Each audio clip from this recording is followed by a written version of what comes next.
And all their old wounds from decades before start opening up your whole body. I mean, scurvy. Oh my God. Scurvy is really bad. That's quite zombification. Zombification. Yeah. But the Brits were obsessed with cleanliness because they'd learned from bitter experience. Yeah. Fleets get wiped out by disease in the most hellish death you can imagine. Capsizing, trapped below, boilers exploding, steam fragments obliterating people anywhere nearby, complete darkness, and the ship sinks to the bottom of the sea in the Bay of Biscay. So these are horrific events, and again there are ships lost with all hands regularly through this period.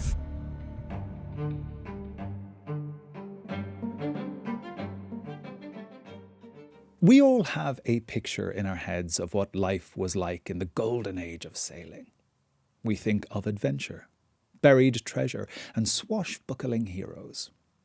But the reality was far from romantic. This was an era where more sailors died from disease than they did in battle. Life at sea in this period was a daily struggle for survival in cramped, scurvy-ridden, rat-infested exile in the middle of the ocean. Today, we're going to explore this brutal reality and find out what it really took to survive a life on the high seas. Welcome to After Dark.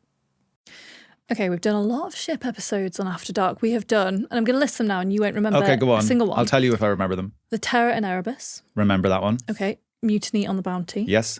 The ghost ship Mary Celeste. Not a clue. Really? Don't remember that. No. Wow, okay. The Batavia, you must remember the Yeah, Batavia. I remember that the was Batavia, quite sick. And we got a lot of people writing in We did. who'd been I still to the get pictures museum of the Batavia. in Australia. Okay, but today we are joined by the captain of the good ship history himself, our lodestar Yes, and Maddie, hand well on the done. tiller. Did you make that up yourself or is it in your notes? Absolutely did not. This is part of the it's in script. the Very notes, well okay. done. It's only bloody Dan Snow. Hello, Dan. Hey guys, are you doing? I've heard many of your ship episodes. I love the Batavia. That was cool. Everyone loves the Batavia. And do they do well? Because if so, I've got. Yes. I promise you, I've got more where that came Ships from. do Really? very Ships well. Really disastrous. well. Yeah. And also the stories of the sort of desperate struggle to survive Yeah. after the ship Yeah. sinks. Okay, And I think it's like this You come to the right place. enclosed world narrative, right? Yeah. Where it's like everything is happening Yes. within this wooden world and people are really intrigued And by when by human that. nature breaks down. Yes, of course. Yeah. You And just what can't beat does. So Dan, we're talking about the 16th to the 19th century, generally speaking, in today's episode. This is a really formative part of life at sea and what we understand of the history of life at sea. But how kind of wild and dark is this particular time period for naval travel? Well, it is a formative time, as you say, for life. It's a formative time for our planet. I mean, the reason that the world looks the way it does is because these Western Europeans who'd played they hadn't been at the forefront of sort of human development at that point in history. We're talking about the Basques, we're talking about the Portuguese, we're talking about the Bretons, the Normans, the Cornish, the people from Devon, people from Bristol. So these are the peninsulas on the end of the peninsula of Eurasia. It just explodes, and they start making obviously huge, cultural interaction elsewhere and borrowing technology, and out of this, the sort of milieu of the 15th century comes these gigantic ships capable of ocean travel, the Chinese had evolved fascinatingly and sort of turned away from, but capable of sailing around the world for the first time, for example, crossing the Pacific for the first time, for example, and those become these engines of unimaginable transformation. Famous. They take smallpox in America. I mean, just Americas alone, Europeans arrive, 90% of the indigenous population in the Americas, as I've heard on your podcast many times, will die over the next 200 years, right? So that's because of these ocean-going ships and the disease they unwittingly travelled across in. They are the most complex objects ever created by human beings to that point in history. Look at HMS Victory in the sort of middle of this period, 1750s. It's laid down and fights the Battle of Trafalgar, famously, 1805. There's 800 people on board. You can imagine the logistics, keep them all alive on these long ocean journeys. There is something like 20 miles of rope required. Yeah. Hundreds of oak trees have gone into the construction of that.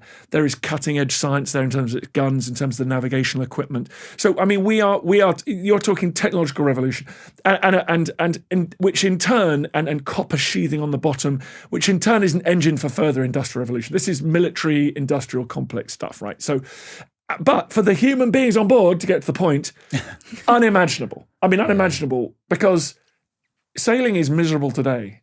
right? Sailing. Like I've crossed the Irish Sea many times. Yes, and as you have just I. wish you were anywhere else in the world, Yeah. right? There are seasickness, and that's with GPS. That is with listen, waterproof clothing. You have done more than just cross the Irish Sea, though. So this is why this is really interesting, because actually, okay, I know technology has changed. I know the experience is slightly different, but at the baseline, those waves stay the same. And you have gone quite a way around the world in some of these things. And what is that? What does that do to you in terms of your understanding of the world? How does that shift things? So what it does to me is I find you can study the history, and then usually when you study history and you go somewhere, like you guys have been to places, oh yeah, I can understand this is this is beautiful. I get why this story happened in this community in this place. I understand less.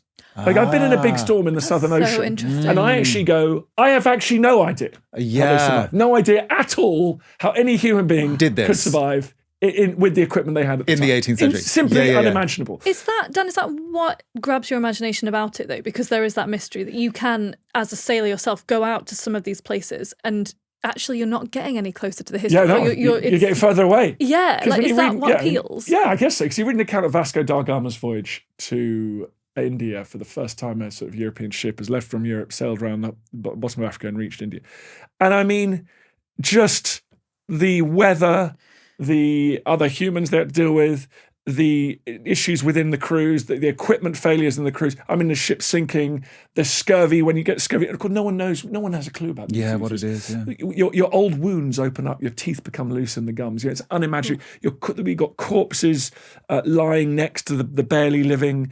You've got just a handful of men left steering the ship. I mean, just total breakdown. These, I guess, what I find fascinating about it, it's a bit like sort of mountaineering, or when people say, "Why are you interested in military history?" It's not because you're like a sort of bonkers Spitfire passion. You know, I love a Spitfire, but it's for me, it's like Roll it back Spitfire down. people will be writing in. it's never. You cannot find humans placed in more extreme situations I agree. than in those trenches of the First World War, or in that front line of Roman Legion, or battling around Cape Horn on the Wager that's been the subject of that, or the Bounty you guys had talked about. They had a rough time going around the Horn, or Drake entering the Pacific. I cannot. The humans cannot be in a more, and actually are artificial. They're not meant to be out there in a wooden tub in the 16th century eating weird foods, battered by those winds. We're not designed for that. Let's talk then about these vessels themselves, because you say they're such complex objects, Dan, and that really interests me. And sidebar, by the way, as someone who grew up in Staffordshire and who, a long way Reginald from the Mitchell, sea. home of the Spitfire, Oh, yeah. how dare you? Yeah, and it was a long way from the sea, that's very true. I'm not. I'm someone who can appreciate the sea from the shoreline. Gorgeous, love it. Nice But backdrop. Don't want to be on the water. No, Do thank you you. not? No, absolutely not. Oh, Under any I circumstance. think I'd like to The only do time it. I want to be on the water is I want to be buried like a Viking and pushed up to sea and set fire to. Okay. Specifically from Lindisfarne. So if anyone, Good if Lord, when I yeah. die, Really? can She's someone thought do about that? this. Oh yeah, that's the plan. That's Welcome the to plan. After Dark, Yeah. where we think about our funerals. Of course we do. Yeah, of course we do. I have to. And interestingly, in a ship, but yeah, the rest of the time, no. But let's talk about some of these vessels, because Dan, you've been on replica versions of these, and of course, you can still. You mentioned the Victory. Is that at Portsmouth or Southampton? Portsmouth. How could you? I knew someone from Staffordshire could ask that Yeah, question. sorry, I know. Portsmouth. terrible. We're getting regional now, or as we guys. call it, It's all just the HQ. south to me. The south. Yeah, it's just the south. Wow, that's monstrous. But that's I have been there, and I have been on Victory, and it's such an incredible space. Telling that thing I found most interesting was the officers' quarters and the interiors, the furniture. Like that's what interested me. Is Beautiful. and the complete beauty, the complete sort of giving over to aesthetics in a space that is otherwise completely functional. That fascinated me. Designed to inflict murder. It's bizarre. Yeah, exactly. But let's talk about these vessels, though, because you say they're designed to inflict murder. They are designed in this really complex way to keep a whole community of people alive. They are also war machines. They are for going across the globe, getting to places that, in lots of instances, people have never gone to before, certainly not Western Europeans. So what is it about these objects that is so remarkable? They're a product of hellish compromises, because you can build a boat that goes fast, you can build a boat that's safe in big storms, you can build a boat that can carry lots of goods and make lots of money when you get home, or you can build a boat that can put lots of cannon on and rain death down on your enemy. And you can build a boat that's designed to go to uncharted territory with shallow draft and a thick built keel. So if you do bump on the old coral reef, you get away with it. Or you can build a boat which you're very confident in where you're going and you just want to get there, to and fro very quickly. And so what you get in this period is this mad melange where everyone's just going, we'll have a bit of this. So everything's a compromise. It's a nightmarish compromise, as you know from the Bounty. They're sort of trying to stick all this breadfruit in. You've got the crew all packed in, all falling out with each other. So Captain Cook chooses for his trips of exploration of the Pacific, he chooses these colliers, these ships that were designed to carry coal from roughly speaking, Newcastle to London. So you're always choosing the right, and if you choose the wrong ship, you're in big trouble. So you're trying to design for all of these different jobs and all of these different conditions. You sail from Portugal to India, you're leaving the North Atlantic. You are going through the doldrums, the place where there's no wind and it's incredibly hot on the equator. You're crossing the line. You're going through. Then you're going around the tip of southern Africa. It could be driving. It could be gale force winds, hurricane force winds, and then you're going up into the monsoon of India. So I mean, how on earth are you building a ship that's capable? How do you plan for that? And I suppose as well, people on board these ships often don't agree what the function of them is. I'm thinking about Cook's voyages when Joseph Banks, the botanist on board, is like, I want to bring all of these plants that we found, and everyone's like, no, there's no. You can bring some of them, but that's not quite that many. And the owners are always saying to the skippers, like, we want you to make more space for all these goods. We're going to make more profit on the nutmeg. We're going to bring back from the east. The skipper's like, yeah, but I've got to take more supplies for my crew. Yeah. And then it's like, I don't know about the crew. Come on, there won't be that many left by the time you get back. There'll be loads of room. And the mortality on these ships, it is simply extraordinary to me why anybody went on these ships. Magellan sails around, he's killed in Southeast Asia. And I mean, a handful of the hundreds of men that leave. You say this, but you'd be on one too. Well, I tell you, as an 17-year-old, I probably would have done, because and I think it's the same reason that we send young men into battle, because at the Battle of the Somme, they know there's going to be, well, maybe not the Somme, but certain stages, Passchendaele, for example, later, there's going to be horrific casualties, and I think every one of those 18-year-olds think it's not going to be them. There's a naivety to it. And I think if you're a second son, if you're an island, and you're being beasted by the Protestants, you think, actually, I might just escape. And so the algorithm feeds you the success, right? Yes. You get dead men don't tell tales. What you do see is the local lad that's made good. Everyone knows who Sir Francis Drake is. Comes from a very modest family, becomes one of the richest men in Tudor England because of his buccaneering piracy, call it what you're on the high seas. And so you're all thinking about Drake. You are not thinking about the hundreds of men that followed Drake. Hundreds of men who know only watery graves. Let's talk about then this idea of, we're talking about these people who choose this and who go on this as a form of maybe adventure or escape or whatever it might be. But there are also things called pressgangs and pressganging. Tell us what that is. And this could never be me, by the way. I would want comfortable lodgings if I was going to sea. That would be on my rider if I was going. But this isn't exactly what we're getting with pressganging. This is the opposite of riders. Yeah. So the British government realised, the British Imperial Project realised that the defence of the ocean around Britain is so essential that you will allow the Navy to breach our sort of God-given rights of an Englishman, which are obviously only partially implemented, and there's a lot of hypocrisy. But there was an idea on the continent: if you're a divine right ruler on the continent, you're a sort of tyrant. You just grab anyone you want, stick them in the army, and throw them to the front line.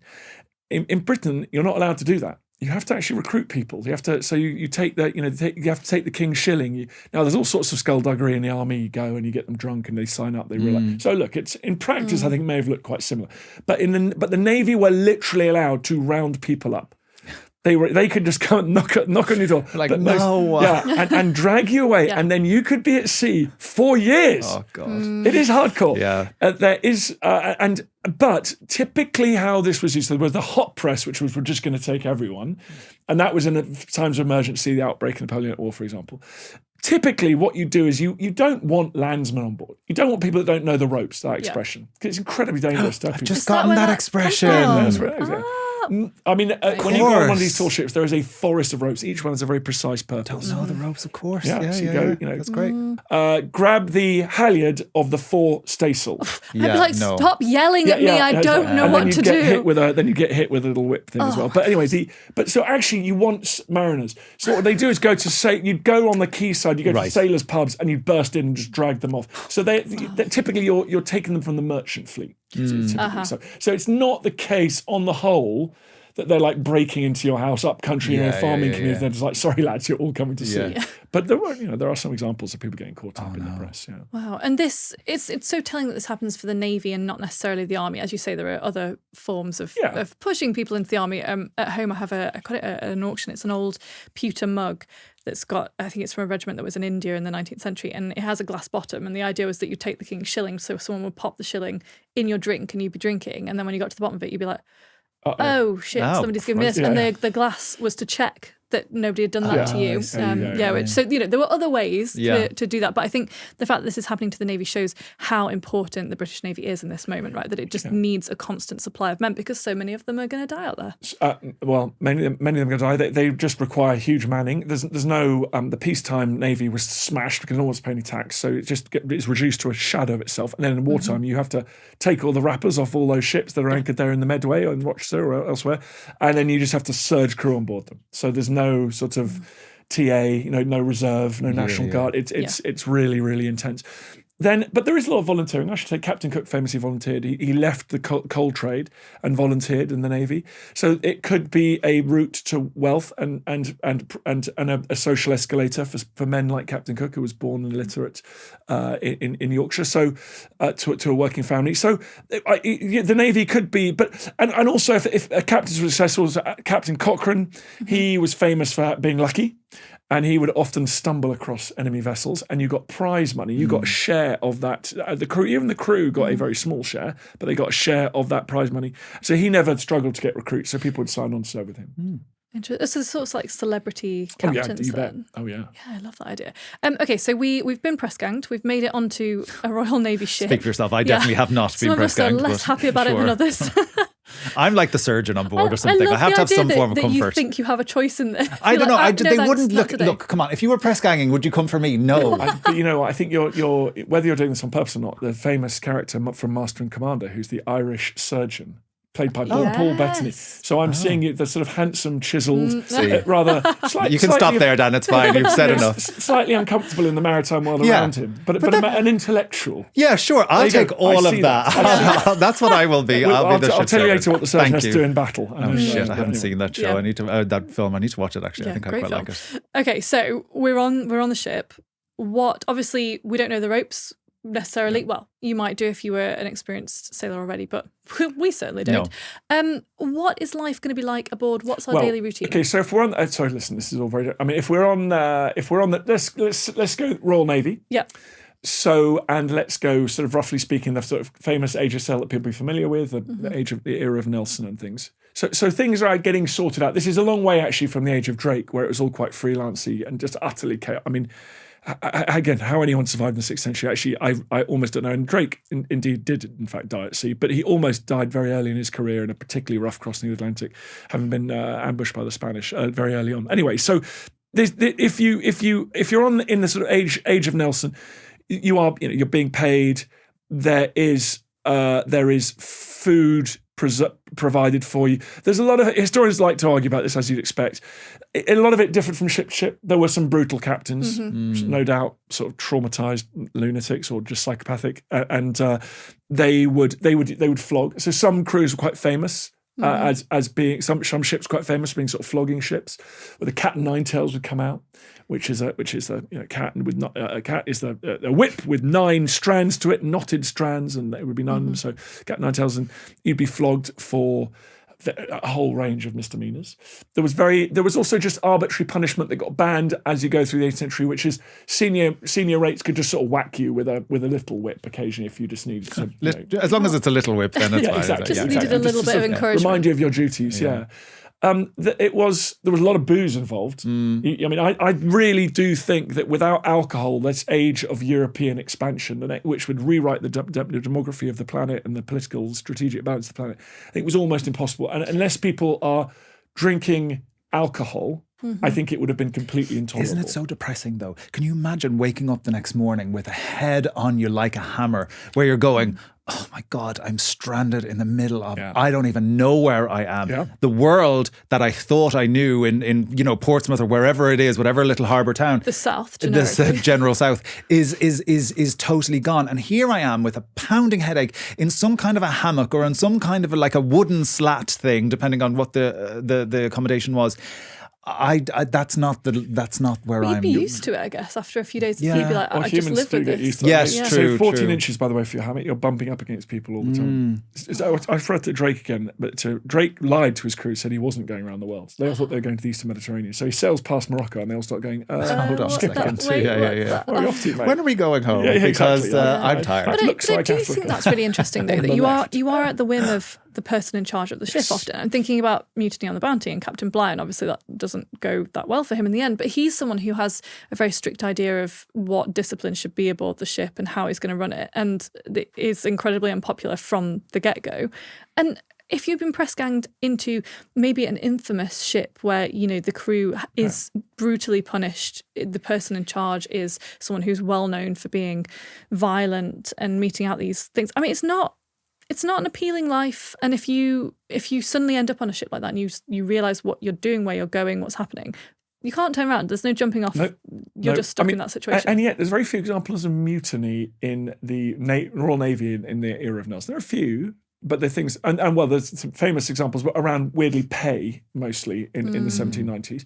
But there are examples of sort of mutinies that happen on a ship like the Bounty, and there aren't many where the crew just go, I'm absolutely done with this guy. This guy is completely bizarre. Yeah. So and I think the Royal Navy by that period is pretty professional. There is an understanding that actually the best way to get a crew to sail fast and for everyone to win here is to sort of roughly speaking work with the grain. Yeah. And it's not now. Listen, there are different periods of time, different places. There are obviously slave ships that are just a point where they take enslaved Africans across across the Atlantic to be sold in the Caribbean and the Americas. The conditions on those are unimaginable. Huge numbers of enslaved men, women, and children dying and left in amongst their fellow prisoners, shackled.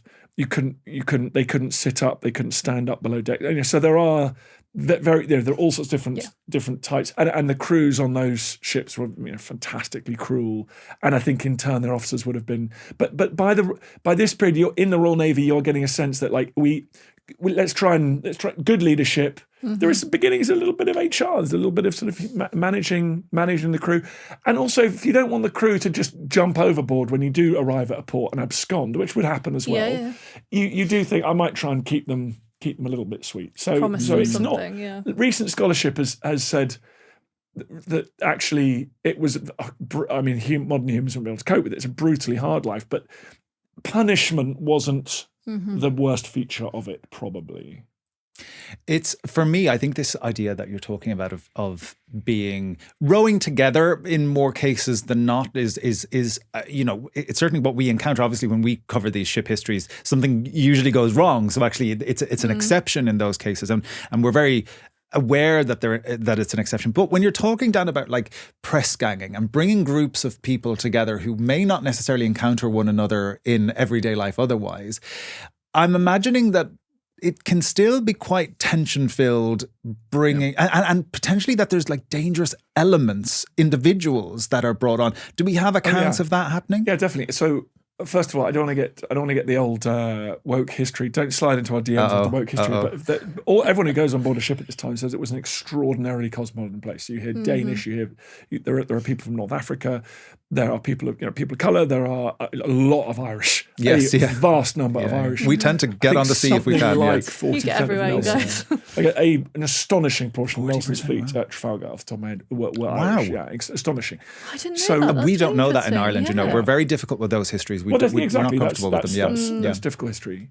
And so obviously Waterloo, as you know as well, the land armies, famously these Irish units and Irishmen serving in English units. Anyway, so yes, that's why it's thought rich. And you're all living within unbelievably confined space. There is disease.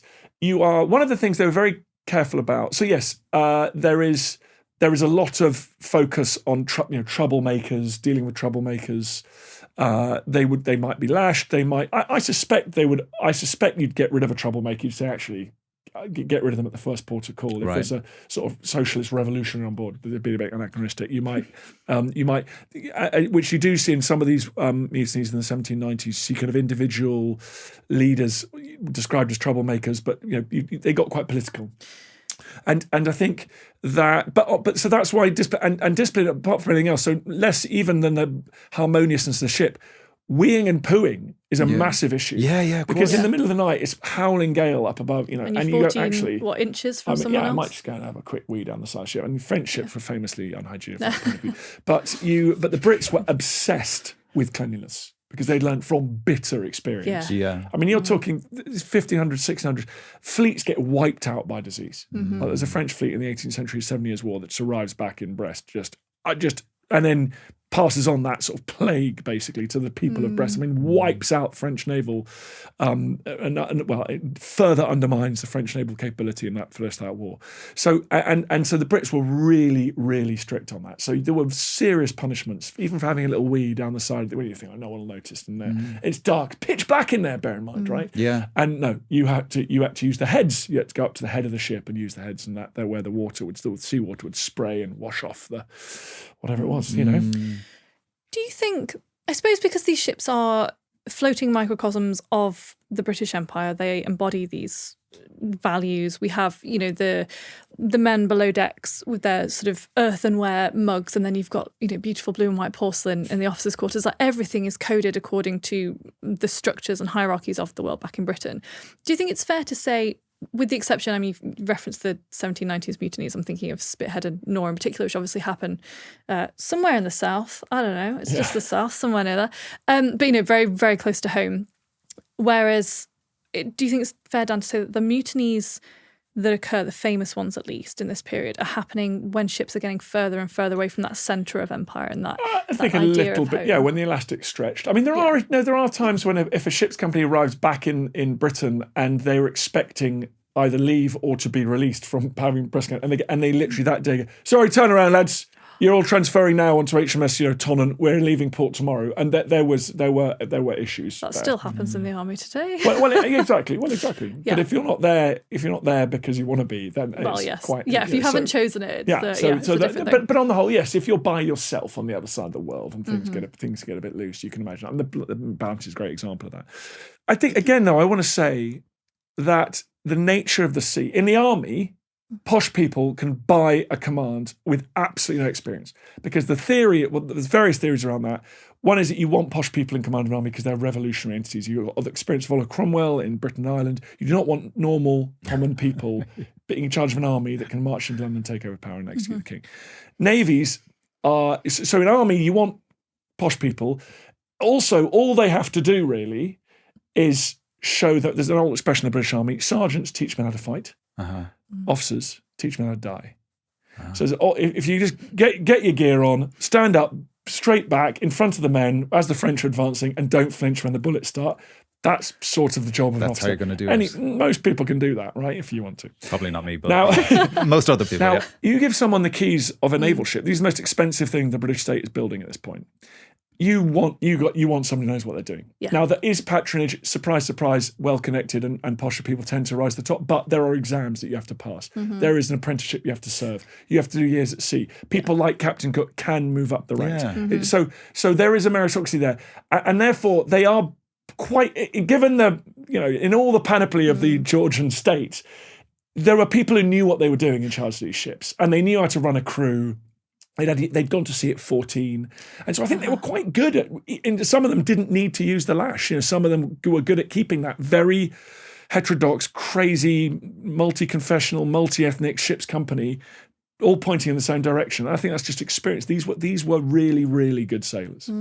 Yeah, the fact that so many of them have gone to sea so young. I'm thinking of, is it Thomas Raffles, Joseph Raffles, who goes to Singapore? He was born on a ship. Right. And so, his mother literally gave birth to him at sea. And so there's so many people like that who are just knocking around this system. Who Son of a gun. Yeah, who fancy literally that, Maddie? Fancy giving birth on a ship? Oh my God. That's a no. I'm in denial and will not be giving birth at any point. Thank you very much. It's not happening. It's not how I choose not to. We were talking about all of these things that, you're talking down about keeping order is important and it's actually relatively common and sometimes inspiringly so, depending on who's at the helm and all of those things. But some things you don't have control of, or to a lesser extent. And I'm talking specifically about one of the big things that we all hear about when we talk about these ships' history, and that is scurvy. Ooh. What exactly? I think, for me, I think limes, I think vitamin C deficiency. But what does that actually look like if you are on board one of these ships? It's a hellish thing. They didn't know. So you can't transport fresh vegetables. So the food is salted beef, salted pork, bit of dried fish sometimes. And it's vegetables for the first 2 days, and then none, and hardtack, so bread that's baked super hard and will last.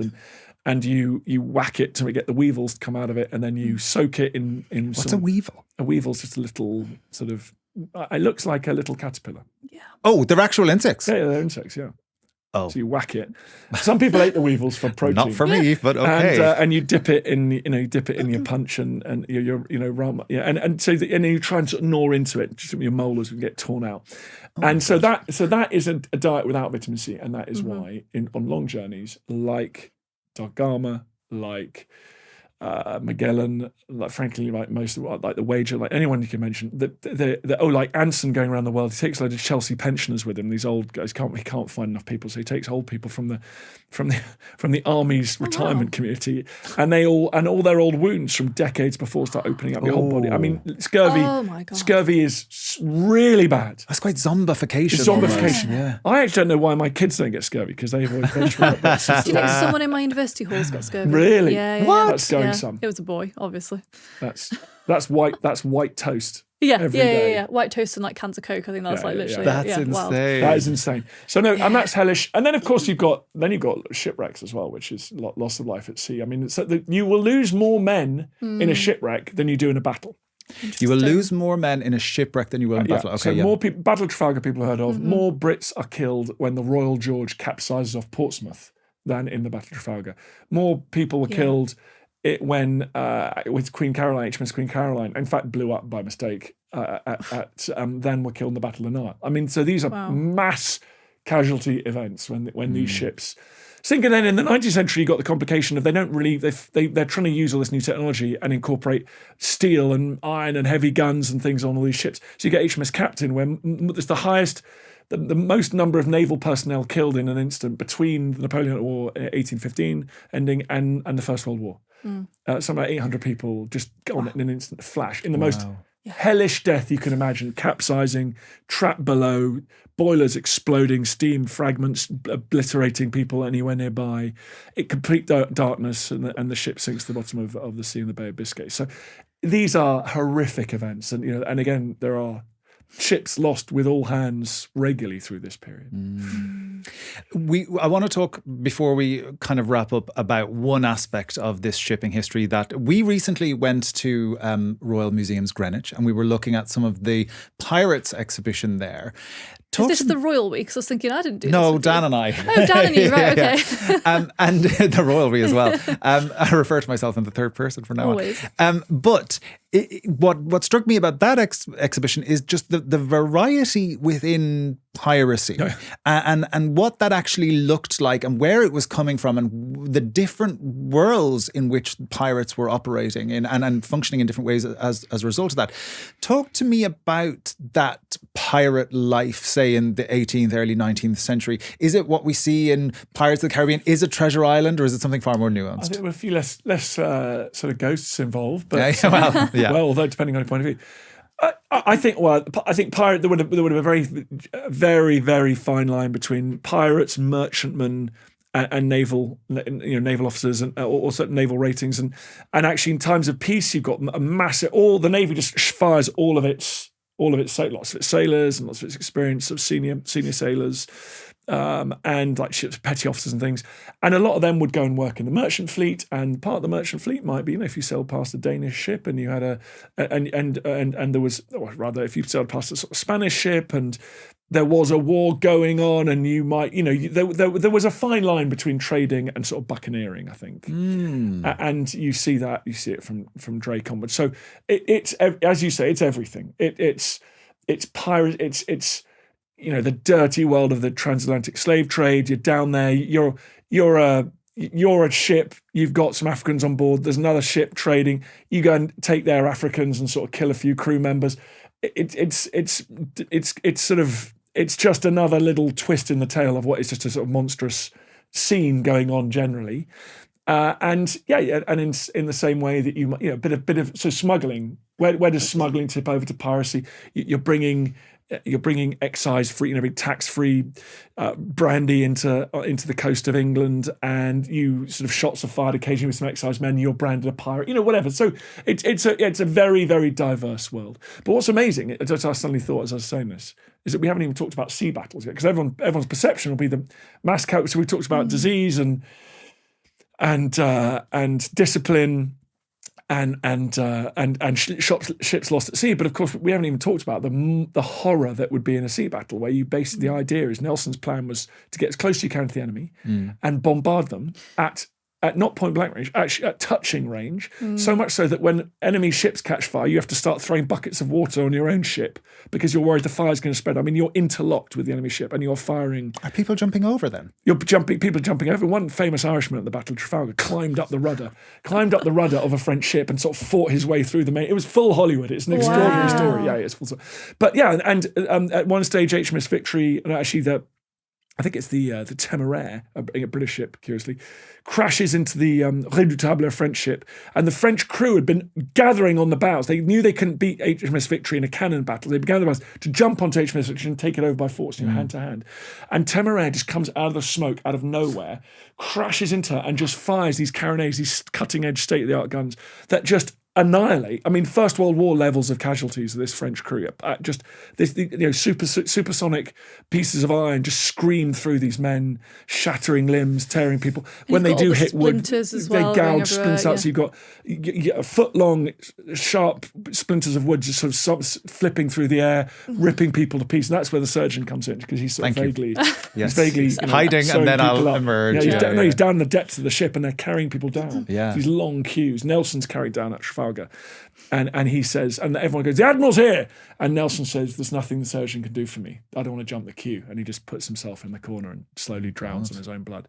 But, and the surgeon's just there, his tools are getting blunt, and he's sawing limbs off, trying to save limbs that have been smashed, or rather trying to save the human life after a limb has been smashed. So those are the battles that people know about. And they're terrible. They can be terrible enough, but more people die of disease. Yeah, isn't that crazy? And weather. I'm going on far too long, but there's the stories in the 7 Years' War where they're working the sails in sub-zero conditions outside Louisburg on the coast of Canada. You can imagine the stuff. Places that we can hardly go today in the winter. They're there trying to work sails and ropes. And, I mean, it's just wild.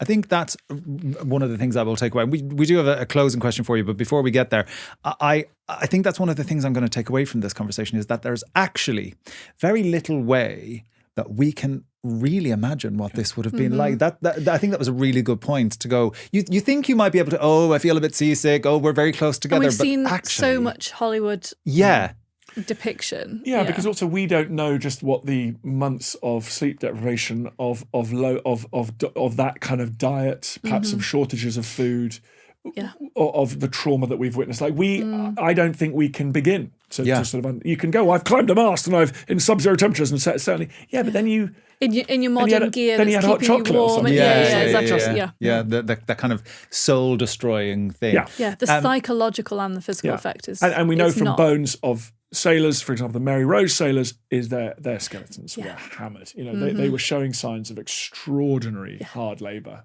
quite early in life. All dying at 32 or something ridiculous. Just grind down. Okay, my final question before we go is this: if you had to pick one ship. How can you ask me this? Because it's a podcast and I've been asked to ask questions. No, if you had to pick one ship that you could go on the voyage, be that a battle, be that piracy, be that exploration, whatever it might be, what ship would it be and why? Well, it's too cruel. It's like asking to choose between your children. But I think there's you'd want to be on a frigate, so a fast, free ship operating by itself. You don't want to be in a big battleship where you're being ordered around by the admiral. There's lots of other battleships around all the time. You're waiting for a battle to occur. So it's 99% boredom, 1% absolute carnage. You want to be on a ship and you're just raiding, so you're just causing trouble. So people might have heard of Thomas Cochrane, Lord Cochrane. He's the character, in fact, who the Master and Commander film and books are based on. His job is just to go around the coast of Europe and just make an absolute nuisance of himself. And he lands in the middle of the night and he captures French shore batteries and blows them up, and he captures ships full of wine and silver, and he pretends he's Danish and attacks a convoy. You know, he's just naughty and brilliant, and he goes on to have this extraordinary career.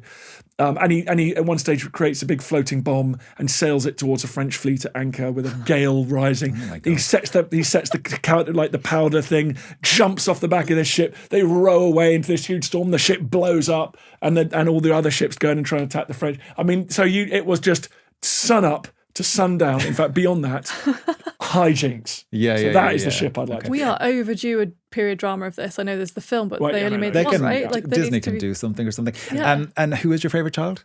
Yes, well, no. Okay, we won't make you answer that one. Right, Maddie, do you want to take us out on this one? Sure, yes. Why not? Do you not want to answer about the ship yourself? Oh, I wouldn't know enough about ships to know. The only ships you've covered on this podcast, they've all ended very badly. I will say I am a ship history convert. Before I started doing After Dark, I was like, I don't care about ship histories. But actually, since doing this, I love them now. It's really, and actually, I was talking to you the other day. I'm thinking about writing about a ship history at some point in the future. They really this world on the sea fascinates me. This little enclosed thing. So I don't have enough broad knowledge to say, but maybe something like the Beagle, where it's a discovery ship and it's you know, like that kind of a thing. I'm a little more gentler. Yeah. And what about you? Do you have one? Well, I have one in mind, but it's going to be a future book, so I will not say that. Oh, come on. Yeah, nice. well, there we go. But if I could be not an active participant, but a fly on the wall where I don't die and I don't have to partake of the diet or the punishments or anything, it would have to be the Terror. I'd want to go and see what happened to those men, what went wrong there. Except you'd never be able to come back and tell us. Yeah, but is the fly... Well, no, I'd have like a hot water bottle and like a coat, and I would be fine. I'd just be observing and they wouldn't be able to see me. Like I just like to see what happened. Oh yeah, definitely. Yeah. That cold. I'd like the cold. Anyway, okay, go on. Well, there we go. If you have any ship recommendations, that's ship recommendations for episodes, then do email in at afterdark@historyhit.com. We really want to hear. We want to do more, I think. And also the other day we did a train episode, and now I'm obsessed with doing more trains. Crimes on trains. So any kind of transportation. Yeah, basically we're open to all transport. Yeah. Do leave us a 5-star review wherever you get your podcasts, and we will see you next time. Goodbye.